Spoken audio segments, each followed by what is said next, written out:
Mark from the States, Mark from the States, it's Mark from the United States. Good morning, good afternoon, good evening. Mark from the States. How are we doing today? I am doing fantastic. I hope you are as well. Thank you so much for coming. Appreciate all of you.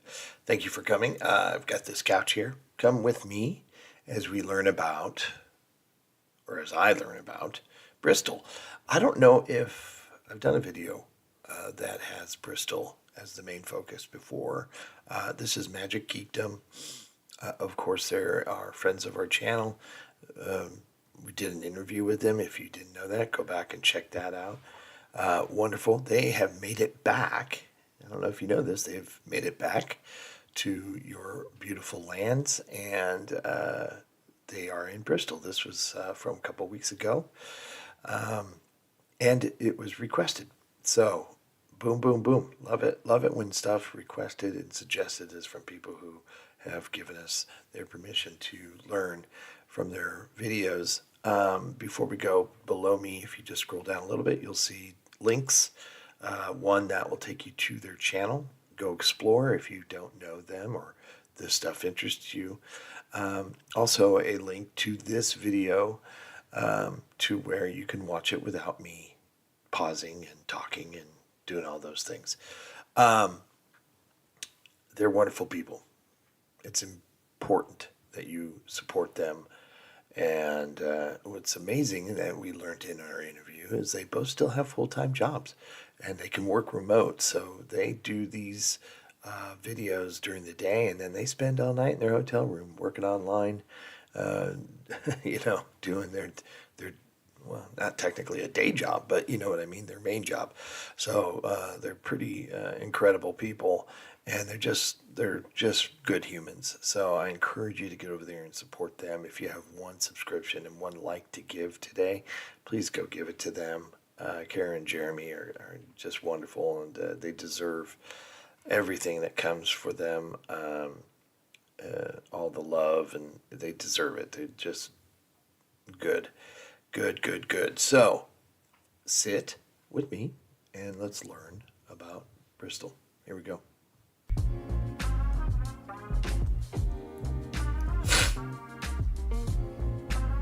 We're spending the next few days exploring Bristol, a city known for its maritime history and modern culture, among a lot of other things. From Banksy's iconic street art to engineering marvels like the Clifton suspension bridge. Oh, wow. Bristol has a lot to offer, and over the next 3 days, we are going to explore just what makes this city so unique and cool. We are partnering with Visit Bristol on this trip.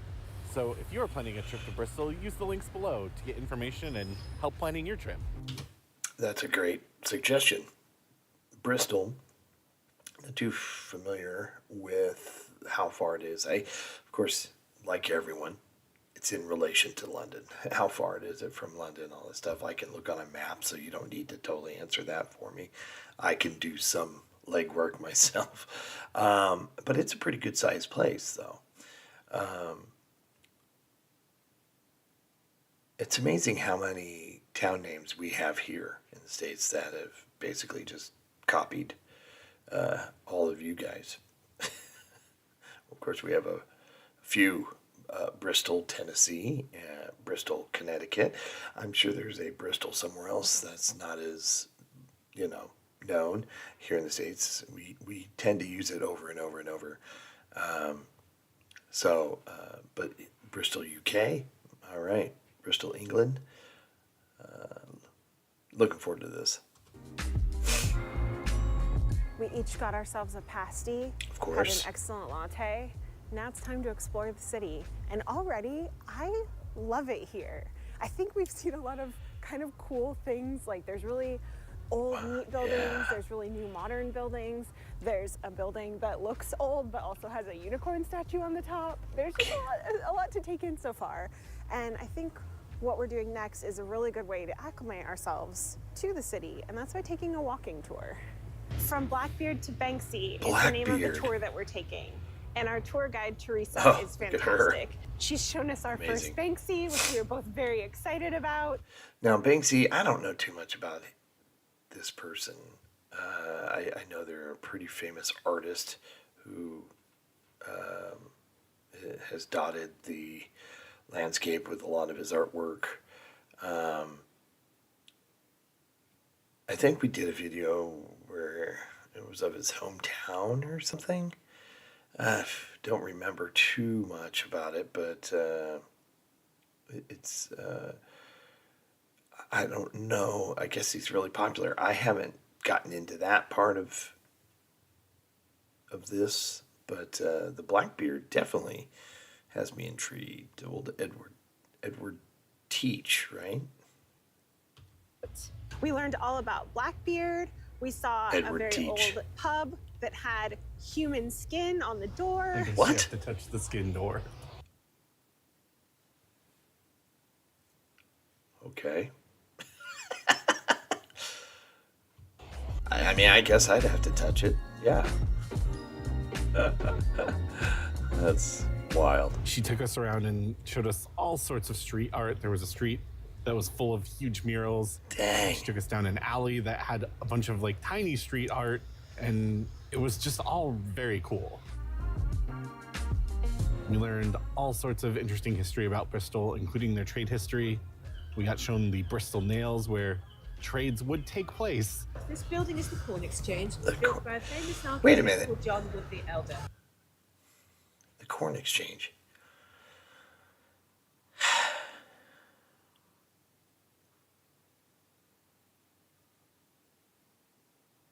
I'm sorry for this long, awkward pause.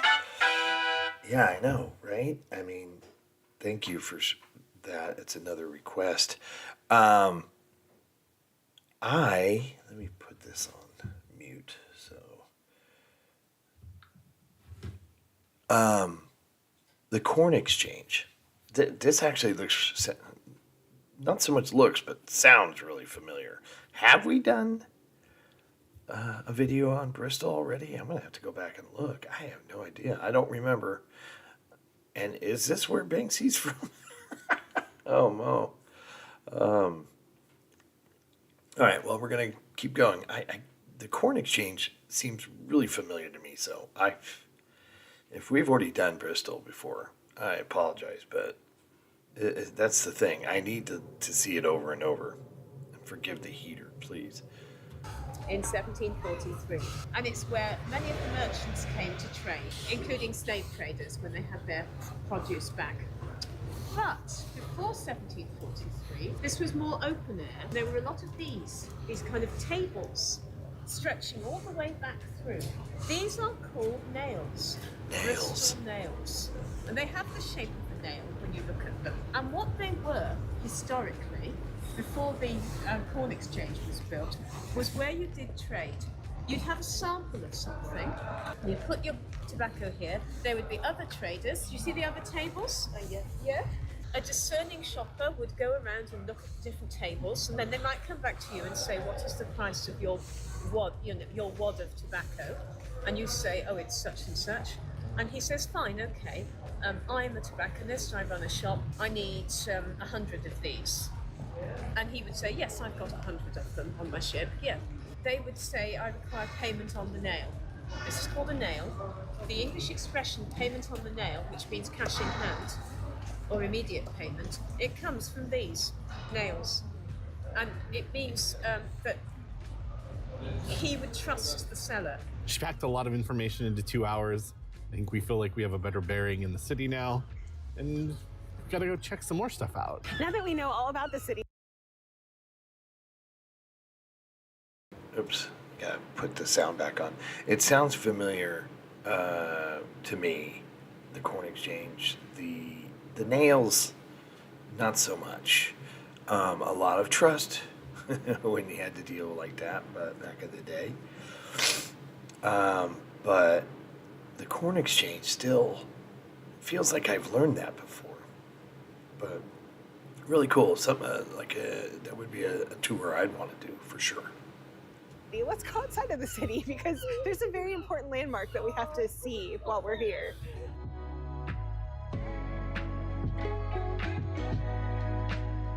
We've come out to Clifton, and we're about to walk across the very famous Clifton Suspension Bridge. Now, I think one of the things that makes this so amazing and special is that Brunel, who I think is kind of considered Bristol's engineering rock star, we learned on our tour just a little while ago that he was responsible for multiple things that are important and significant to Bristol, not just this bridge, but also getting the train between London and Bristol running, and the SS Great Britain, which we will be visiting tomorrow. So we're gonna see all the Brunel things, or at least the major three, I guess. Well, I don't know. We did take a train here, that counts, right? Okay, so the bridge.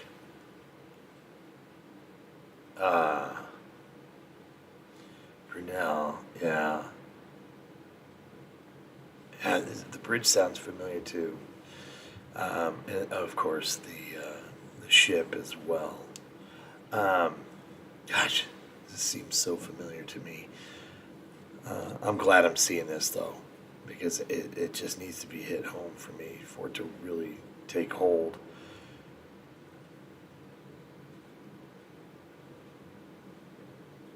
Yeah, pretty cool. But for now, we're gonna walk across the suspension bridge, which looks like it's under a bit of construction at the moment, but still magnificent.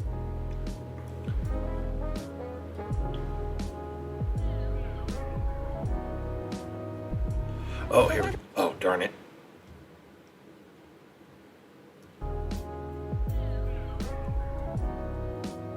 Okay, let's read this. This plaque was unveiled 4th of September 1986. President of the British Association for the Advancement of Science to commemorate the 150th anniversary of the laying of the Clifton Suspension Bridge foundation stone by his predecessor, the Marquis of Northampton, on 27th of August, 1836, 7:15 a.m. All right. The weather might be a little nicer in the summer. Probably. The changing colors of the trees makes it worth it to visit right now, I think. That's fair. Yeah, it's really pretty. Jeremy's not the biggest fan of bridges, but at least walking across them. Brooklyn Bridge probably being the worst experience. You're doing great. I've done the Brooklyn Bridge, and I could see why it's long and crowded. A lot of tourists walking. And it's kind of the thing to walk across it down into Brooklyn from Manhattan, and you go and have this like famous pizza at one of the places right underneath the bridge. I did that it was a while ago, 10 years ago, I guess we did that. We were in New York, and I was so sick, and still marched across. I think I had the flu at the time. It was not good, but made it. I had to stop, drink some water. It was a hot day, and I was still all bundled up.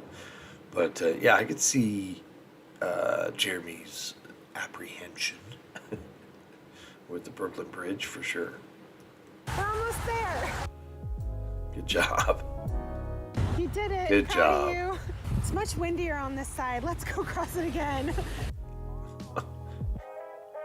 Oh, Kara. It is weird how at the lowest point you can touch these. You did it. Proud of you. Yay! Yeah. Now do you want to go see it from another angle and learn maybe a little bit more about the history about it? As long as I don't have to cross it again. No, but you will have to go up there in that tower. Is that okay? I don't care about that.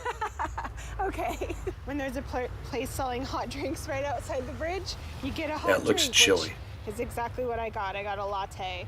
He ran out of boba, and he still made Jeremy a little bubble tea for free without nice, the man. boba. So kind. After walking across the bridge, Oh, we had to wow, come up look at here that. What a and great see view. it from a better angle. Seeing it from this vantage point, you really get the sense of what a huge accomplishment it is. Right. Especially You appreciate because the when construction Brunel of it. designed this in the 1830s, it was unlike any bridge that had ever been built before. It wasn't completed until I think 1864, after his death. It spans 700 feet across the gorge, and it is 245 feet above the water. It was originally made as a horse-drawn carriage bridge, and now sees, I think it was over 4 million cars a year. Little wet I saw, which out that's there. so amazing and wild. that something that had such a different intended use could still be like such a beast in modern day. It's raining pretty hard out here. I think we should go inside. Yeah, let's do it. We have made our way to the Clifton Observatory, which has some amazing views Oh, of wow. the bridge. And the even though gorge. we've kind of had to look at it through rainy windows. As you go up the tower, there is a small museum that tells you about what this building was and the surrounding areas. At one point, it was a 1700s. Roman and Celtic fort. And also, at one point, it was a windmill, which is interesting. And up here at the top, they have a camera obscura that unfortunately we can't really use today because of the weather, but I'm sure it's very cool as well. Camera. I don't know what But I'm sure I have a camera. Camera obscura. I can't really read the fine print there. Interesting. Key invention that led to the development of photography. Huh. Interesting. Okay. Obscura that unfortunately we can't really use today because of the weather, but I'm sure it's very cool as Mind well. your head. They also have the Giant's Cave, which is like 130 steps down and gives you a different view of the bridge. I'm gonna just be honest, I don't think I'm gonna like being in a little cave that has an outshoot over that canyon or whatever it is. But it does look really cool. I'm Looks like a sure- very cool option if you're a little more adventurous than I think we're both feeling today. Yeah. The woman working in there, she did say that if we were to go down in there today, it's really slick and you have to be really careful in the cave, which I think, you know, on a day like today, rainy day, has been a great day because it's not been crowded at all. We've Sure. just seen it from all these different views and had the place to ourselves. But there is a downside, the camera obscura wasn't working and the cave is kind of slippery and wet. So So, if you do want to do those things, make sure you come on a nice sunny day. We've Now made our here's way a back change into the city center of scenery. to one of our favorite places, Cozy Club. We've been to a Cozy number Club. of locations throughout England, and one of the things that I always love about them is they often take over old, beautiful buildings and turn them into a nice, kind of upscale looking restaurant with cool, fun art. And this one is no exception. This is a former banking hall, and it is absolutely gorgeous. This ceiling Cool. has all these ornate details on it. There's a glass dome. There are deers wearing tiny hats. It has everything that you would want in a vibe. But we also have drinks. and we have cocktails. food on the way, and the drinks are really good too. I don't know if have we drank at the Cozy Club before? I don't know if we have. Not cocktails anyway. I don't know. They have good cocktails. I got myself a gin drink. It's my first of the trip, and I'm excited about it. haven't We've warmed got up our to gin. variations of burgers. Just great haven't. food, great vibes, Good drinks. good drinks. What'd you We had a get, great day Jeremy? today, but we have even more to do tomorrow, so we'll see you then. Here we Good are. morning. From what just might be the coolest accommodation we've ever stayed in, Brooks Guest House, here in the heart of the city center, is hosting us in one of their rooftop rockets, Oh, which are Airstream caravans Awesome. sitting on the roof of this boutique hotel right in the heart of the city center. oh my When gosh. Visit Bristol asked us about the type of accommodation we wanted to stay in. I said quirky and fun. And I don't think it gets much more quirky or fun than this. And there is plenty of room in here. It has a double bed, has an ensuite bathroom, which has real plumbing. It's not, you know, camping toilet or anything. And it has amazing views. I always love to have a fun view wherever we stay. This is probably one of the coolest views combined with most quirky experiences in the best way possible. Included when you book Wow. here is a nice hot breakfast, which we both very much enjoyed. There'd be no way I could get my wife to stay there, I don't think. But that would be an experience for sure. We have something like that here in Ventura. I don't think it has plumbing, but it's a hotel, but it's just all different like campers. And they're all themed. And it's down by the beach. And you're in your own like gated area. And you can't see it from the street, from the highway or anything. It's kind of buried back. out of the way, and it has all these different campers from all the different years. So it has Airstream, like the ones they're staying in, and others that are Western themed and that look like old cabins, and it looks pretty neat. And it's kind of a communal thing that you're with the rest of the people that stay in the other. It'd be like ideal if you had like 50 people and you rented out the whole place, because it's got fire pits and horseshoes and, you know, cornhole and all that stuff, barbecue pits and stuff like that. It looks pretty fun.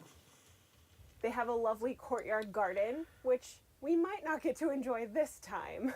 And they are right next to St. Nick's Market, which we are really excited to explore, hopefully later today. Nice. The little bed nook is cozy. The heater put out a nice amount of heat. I would say the one thing is, if you are interested in this and you can't do stairs, this might not work for you, because there is one flight of stairs that you have to go up To get to the even if you roof. use the lift. Yeah. It's a very unique but cool experience.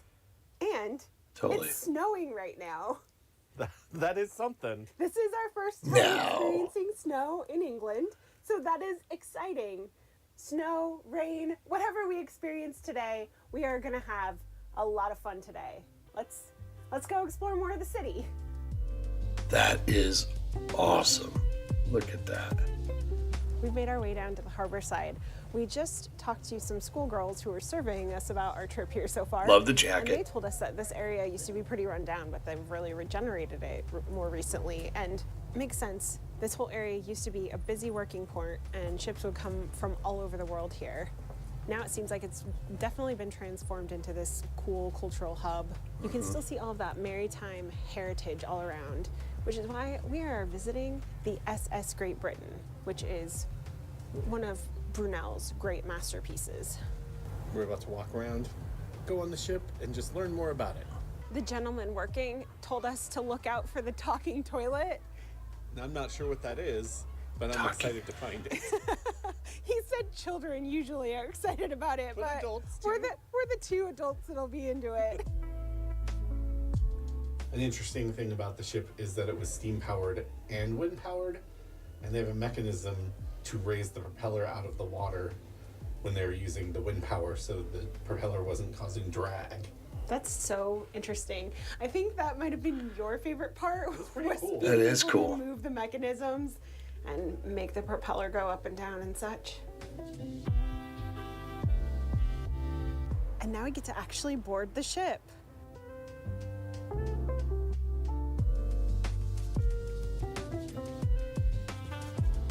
First class passengers. I thought these were real people.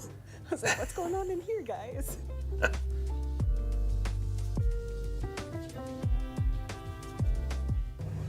It's interesting how authentic of an experience it is. Like, it's really toasty in here. It's like they're wanting to make you feel like it would have been, you know? Trying to make it as real as possible. Gadzooks. Found the talking toilet. Territory is occupied. Go away. Push off. Not only is this a fascinating ship, but the kind of interactive experiences, all of the different smells in the different rooms, like the kitchen that a smells cat? like food, the Wait, different smells. There's in a the- rat going by his but shoulder here. the Look. kind of interactive experiences, all of the different And the smells cat. in the different rooms, That's like funny. the kitchen smells like food, Oh. the Bathroom had like a florally smell. Like yeah, toilets. it's so neat how much care they put into making you feel like you know what the experience was like on the ship Yeah. and different parts of the It's ship. hilarious. I love it.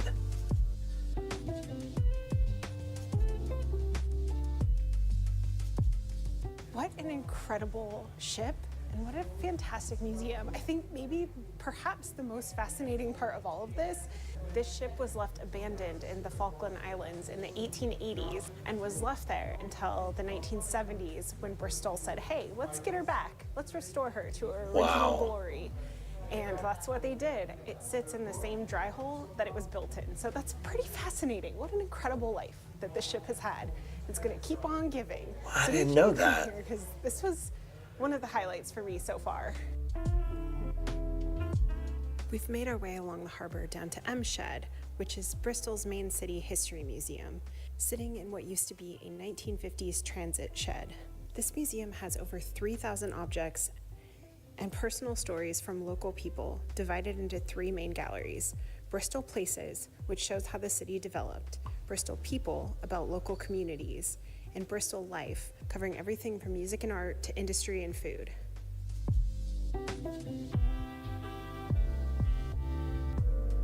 Oh, wow, what a haunting photo that was. Another significant thing that they have here is the statue of Edward Colston, the slave trader whose statue was pulled down during the Black Lives Matter protests after George Floyd's murder and thrown into the harbor. We saw the empty Pedestal, place he was supposed to be yesterday. Our tour guide talked about it, but I wasn't expecting to see the actual statue here. Very interesting. So he was... Statue here. I want to go back. The harbor. We saw...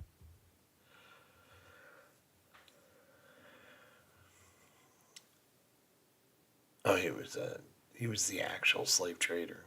Okay. Was thrown into labor. Why was there a statue of him anyway? Do we know?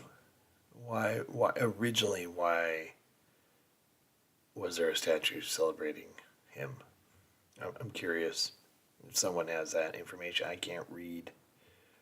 I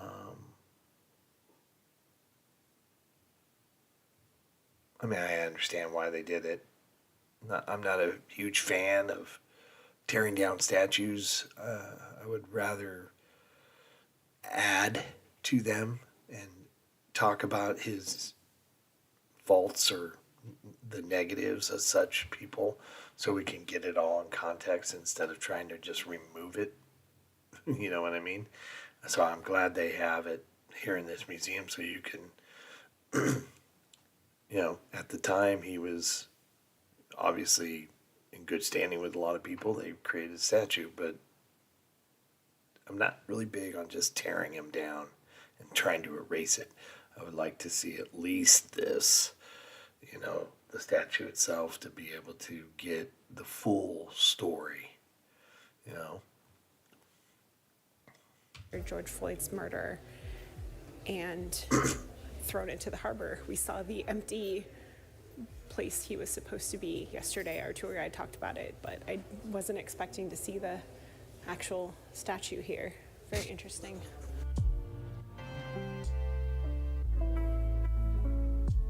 Outside of M Shed, they also have cranes and different things operating, probably more at peak times and when it's not raining / snowing, but something you could check out if you came. And this museum is free and definitely worth the time. Gotta love it. Earlier today on Instagram, one of our followers, Claire, recommended that we come to Wapping Wharf, and it is right across from the M Shed, so that's where we are. And what a cool place this is. This is Bristol's newest food quarter, and cargo here is the city's first retail yard made of converted shipping containers, which feels very appropriate for a former maritime area. Yeah. It's getting quite chilly, so I picked up a coffee at a local bakery, but we really need to find some food. We stopped in at Seven Lucky Gods because, well, it smelled really great as we walked up to it. And it's got it great had name. Indoor seating, which was a very nice choice at this point. We decided to order some of the things that were recommended. Basically, she told us that Looks two of the things we were contemplating pretty were good. things she recommended. So we have the chicken katsu curry, and we have fried cauliflower. Szechuan fried cauliflower, thank you. And it all smells so good. Jeremy also ordered a meat bento box that has pork belly and spicy Korean fried chicken. So it all smells so good. It really does. The highlight for me is the fried cauliflower. It just has such a nice flavor, really strong ginger note on the front. Well, I really also enjoy the cauliflower. I think my favorite might be the Korean fried chicken. It's very crunchy and just has a really nice flavor. Some spice, but not too spicy. Just really good altogether. think everything has been really fantastic here. That's true. We cleaned everything, so. Never underestimate a place that smells good, because that was amazing. We've had a fantastic time exploring Bristol Harbor. Lovely, lovely place. But we have one more thing on the agenda today, and that is to, I think, get a more local experience. So we asked someone who knows the city a lot better than we do, what should we do? And this is what he said. Hi Jeremy, hi Cara, it's John Robbins here, comedian, digital DJ, and West Country boy. I am so delighted that you're getting to experience some of the Southwest. And as a Bristol boy myself, I'm gutted that I can't be there to show you the greatest city on earth. Bristol has an energy, I think, that's rooted in its history of radicalism. It is protective of its community, of independence, both in the sort of the shops and the art you see there. It's got a wonderful history of alternative music and performance, and man, what a place. However, in spite of not being able to be... The man loves Queen. I will say that. He's got quite the shrine behind him there. I love Queen as well. So I'm digging it. It's so cool that they got this guy here to help them. there, I can give you a recommendation. And if I was showing you Bristol, even though I don't drink anymore, I would give you a tour of some of its best pubs, because I think that's such a great way to explore any city or town, especially in England and the UK, because pubs really are sort of little museums all of their own. They're often the parts of a city that have been there the longest. Yes.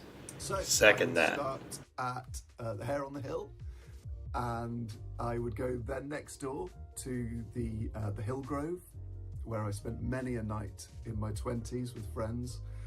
I'd then walk through Cottam, up Cottam Road past my old flat, and I'd turn the corner onto St Michael's Hill to the Highbury Vaults. Make sure you take the first right when you go in through the front door, and see if you can get a seat in the little snug bar there, and have a pint of tribute, which is what I would have done. It's very well kept, and they've got a lovely little electric train that goes through the pub, and they've got a bar billiards table, which is something I don't know if you get in America, but hopefully there'll be someone there who can teach you how to play bar billiards. It's an amazing game. Then I would walk down with you, hand in hand, down St Michael's Hill, down Christmas Steps, one of the oldest parts of Bristol, looking at the incredible shops there. I think there's a violin shop, a stamp collecting shop. Then across the main centre, taking a bit of the harbour side, I would then walk you through St Nick's Market, past the Nails, and then onto King Street, where they've got a wonderful collection of pubs. They've got the Royal Naval Volunteer, they've got Small Bar, the Beer Emporium, Renato's, this wonderful restaurant that stays open very late sometimes, but you're never quite sure when it's going to close or open. The Old Duke, the Landiger Trow, which is one of the oldest pubs in Bristol. And then at the end, the Apple, which is a cider boat where you can experience some of the best real hard cider that the Southwest has to offer. And in that space, that cobbled street with all of the tables outside, I just have so many fond memories of that community in Bristol, long summer evenings, talking to friends and enjoying myself, and that's what I would wish to impart on you. So all the best for your exploration. I hope you have a wonderful, wonderful time. Bye-bye. Thanks, John. We wish... That was awesome. It was so cool that he did that. All those places looked amazing. Again, I apologize for the heater. All those places looked amazing, and he's so right. I've always felt that the pubs were, so chock full of history, and it does represent its location, its city, town, village, and yeah, very cool. John Robbins apparently is his name. So does anybody know who he is? Very cool that he reached out and helped out Karen and Jeremy. So cool. She could have been here with us too. I loved the Hillgrove's chill atmosphere and great music. We also loved the Highbury Vault Snug Bar, and Kara just might be good at bar billiards. I think I'm good at this. Maybe, kind of. Still don't totally understand the rules, but it might be my new calling. We'll see you tomorrow. We got a little bit later of a start this morning than expected, but We had some nice sunny views. It's all this those morning pubs you from went to our last night. rooftop caravan. And now we are finally going to experience an open and proper Nicholas Markets, or St. Nick's, as every local we've encountered has referred to it as. Established in St. Nick's. 1743, this is Bristol's oldest market, which is pretty neat. I was reading that the exchange building here was designed by the same person that designed a lot of Bath. John Wood the Elder is his name. I only just now realized, seeing the sign saying St. Nick's Markets, that this is actually a whole bunch of different markets all combined in one place. So I think we're gonna scope out the whole area, check out the different ones, and then definitely get some food here in the Glass Arcade. I think we've done a Christmas market video, not this past year, but I think the year before, on Bristol. So I think a lot of this might have been shown in that one. So we have done one, but it was not really, because it was a Christmas market. I don't think we did another video, but this actually has been really nice and a lot of fun.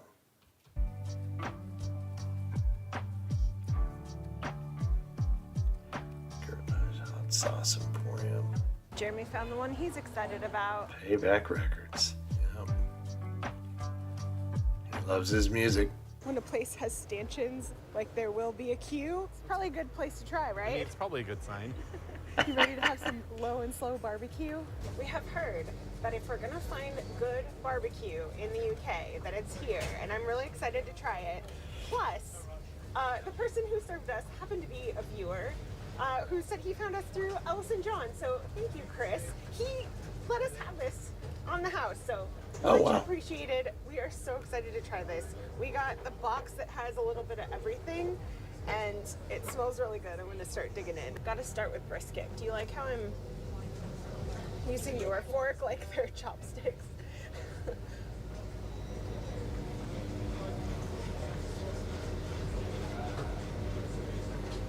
That is hands down the best brisket that we've had in the UK. It's really hard to come by here, and this is not only the best, but one of the best we've ever had, including all of our travels throughout the southern United States. So good, right?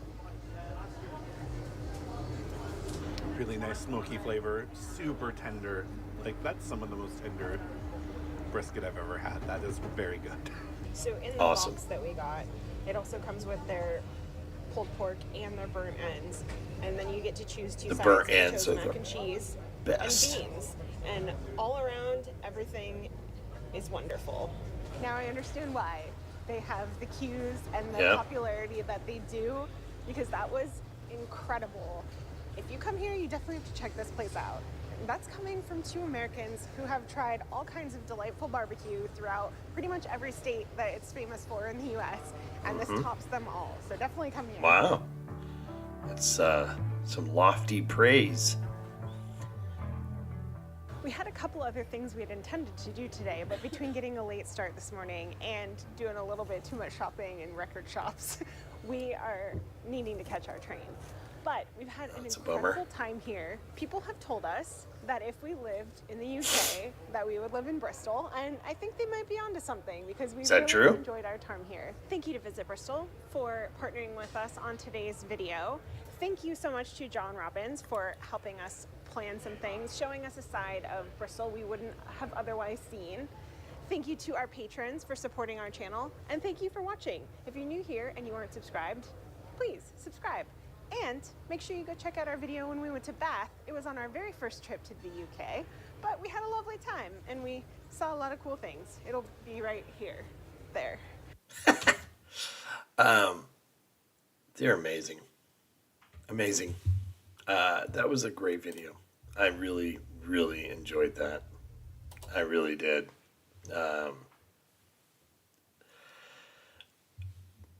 I'd be interested to hear what a lot of you think. Is it the place to live? I want to look up and see, one, if I've done a video on Bristol already. If there's one on the channel. Oh, okay. Yeah, I did do one back 2 years ago. 24 Things to Do in Bristol. I don't know if that is one that's live, though. That might be one that is been removed. I haven't deleted them. They're just unlisted now. Or private, I think is what I made them private.